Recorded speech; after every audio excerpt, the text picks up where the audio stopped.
क्या आपको भी अपने आसपास या किसी वीडियो में देखकर मन करता है कि अपने घर में ग्रीनरी ऐड करें, लेकिन ख़ास कुछ करने का मन नहीं करता? तो ये जो पौधा मैं आपसे शेयर कर रही हूँ, ये ख़ास आपके लिए है, beginner friendly as well as garden friendly.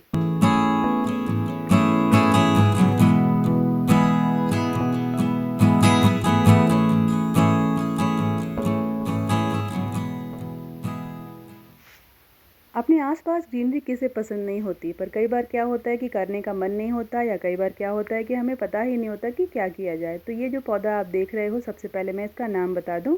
इसका नाम है टर्टल वाइन, जिसे हिंदी में कछुआ बेल भी कहते हैं। टर्टल वाइन जैसा इसका नाम है, ऐसा ये पौधा बिल्कुल भी नहीं है। ना ही ये टर्टल की तरफ बढ़ता है, यानी कि धीरे धीरे। इसकी ग्रोथ बहुत ही फास्ट होती है। स्पेशली गर्मियों में लगाया जाने वाला द बेस्ट पौधा है। अगर आप हैंगिंग बास्केट तैयार करना चाहते हो तो उसके लिए भी एक बेस्ट ऑप्शन है। बहुत ही इजी गोइंग ये प्लांट होता है। बस आपको कुछ खास नहीं करना, या तो आप नर्सरी से इस पौधे को ले आइए, बहुत इकोनॉमिकल रेट में मिल जाता है। नहीं तो इस पौधे की कटिंग से भी आप इजीली इसको ग्रो कर सकते हो। बस इस पौधे को लगाने के लिए सबसे पहले हमें कुछ खास करने की ज़रूरत नहीं होती। मनचाहा कंटेनर ले सकते हैं। जैसा भी कंटेनर आप इस पौधे के लिए लेना चाहें, आप इजीली ले सकते हैं। आपको बिल्कुल भी सोचने की ज़रूरत नहीं है। इतनी हेल्दी ग्रोथ पाने के लिए कुछ टिप्स एंड ट्रिक्स हैं, जिसको अगर आप फॉलो करोगे तो आपका भी पौधा इतना ही बुशी और घना सा दिखेगा। ये पौधा इतना बेहतरीन है कि इसकी किसी भी तरह की कोई खास रिक्वायरमेंट नहीं होती है। इसमें पानी वगैरह की भी बहुत रेगुलर डालने की ज़रूरत नहीं होती है। इनफैक्ट इतनी गर्मी में भी आप देख रहे हो कि मैंने इस पौधे को धूप में रखा हुआ है, बिल्कुल ओपन ब्राइट सन में।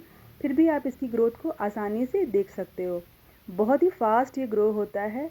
और अभी मानसून के सीज़न में तो आपको अपने आसपास कहीं पौधे लगे हों तो आपको ये पौधा देखने को भी मिल जाता है। ये मॉइस्चर लविंग है, नमी में बहुत आसानी से बढ़ता है। तो इसकी एक दो कटिंग भी अगर आपको मिल जाती है ना, जिसको आप इजीली कैसे भी लगा दो। अगर आप गमले में भी इसको रख के हल्का सा मिट्टी भी आप इसके ऊपर स्प्रेड कर देते हो, तो भी ये पौधा फटाफट से लग जाता है। तो फिर देर किस बात की? तो देखिए, आपको इस पौधे को सबसे पहले ढूंढना है, या तो नर्सरी से या तो कहीं से। देखिए, इतनी छोटी छोटी कटिंग भी अगर आप इसकी लगाते हैं ना, तो ये फटाफट से ग्रो हो जाती है। तो सबसे पहले पौधे को लगाने के लिए एक अच्छा सा सॉइल मिक्स तैयार करने की ज़रूरत होती है, जिसमें सारे न्यूट्रिशन हो और पोरस मिट्टी हो। थोड़ा सा फंजीसाइड ज़रूर ऐड कीजिए, ऑर्गेनिक खाद वगैरह डालकर एक अच्छा सा मिक्सर बना लीजिए। क्योंकि जब इस पौधे की ग्रोथ हो जाएगी तो इसमें आप निराई गुड़ाई नहीं कर सकते हो। आप ऊपर से ही सिर्फ लिक्विड फर्टिलाइज़र डाल सकते हो या स्प्रे कर सकते हो। तो एक फटाफट अच्छा सा सॉइल मिक्स बनाने के बाद जिस भी कंटेनर में भरना हो आप भर लीजिए, छोटा हो या बड़ा, नो मैटर वॉट, किसी में भी आप इसको भर सकते हो।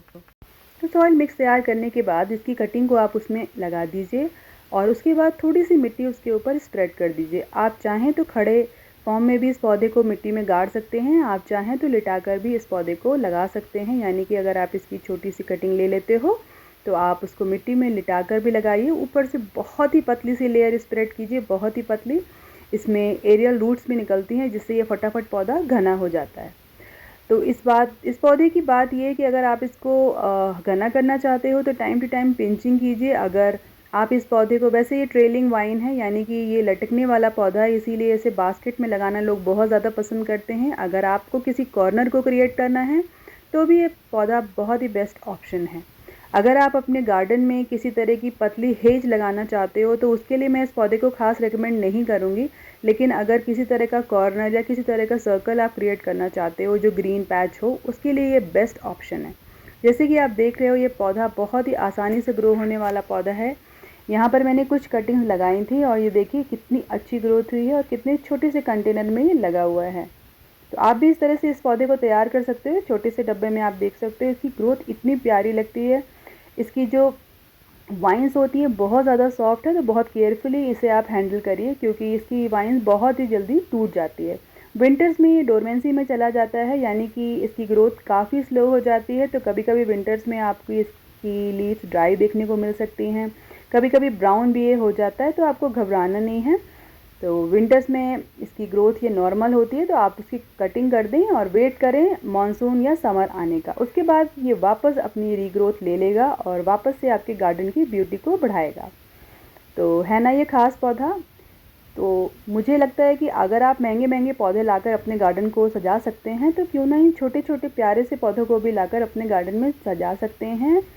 तो अगर आपके कोई गार्डनर फ्रेंड हो आसपास जो गार्डनिंग करते हो तो आप उससे भी इसको एक्सचेंज कर सकते हो, जिससे क्या होता है कि आपस में भी आप बातचीत भी कर सकते हो। इस तरह से आप नए नए पौधों को ऐड कर सकते हो अपने गार्डन में। ये देखिए, ये पौधा मैंने लगाया था, ये दोनों कंटेनर में अपने आप ही स्प्रेड हो गया और अपने आप ही ग्रोथ हो गई। तो मैं अब क्या कर रही हूँ कि इन दोनों को अलग कर रही हूँ। ये देखिए, इस तरह से मेरे गार्डन में बहुत सारे ये पौधे तैयार हो चुके हैं, जिसको मैंने अभी गिफ्ट पर्पज़ से प्रिपेयर करने का तैयार हुआ, क्योंकि मेरे पास जो भी मेरे फ्रेंड्स आते हैं ना, उन्हें ये पौधा बेहद ही पसंद आता है।